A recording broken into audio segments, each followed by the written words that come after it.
titi bego telagari hete ne popati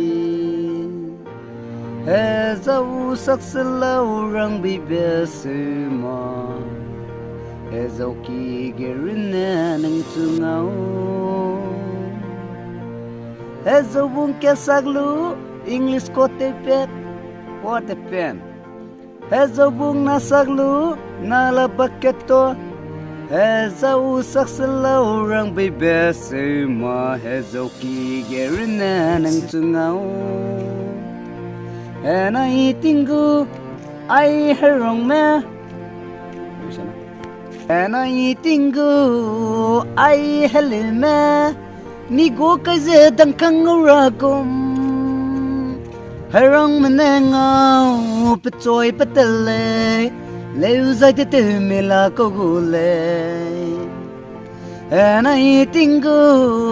I herong me the long kaze njut karagum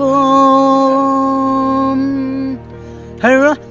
hele menengau ngau yirindle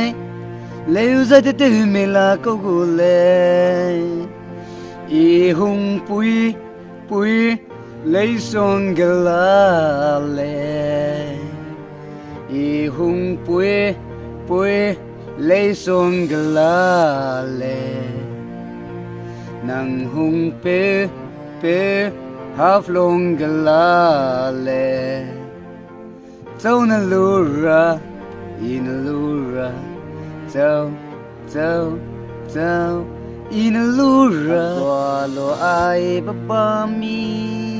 himrai chakai babam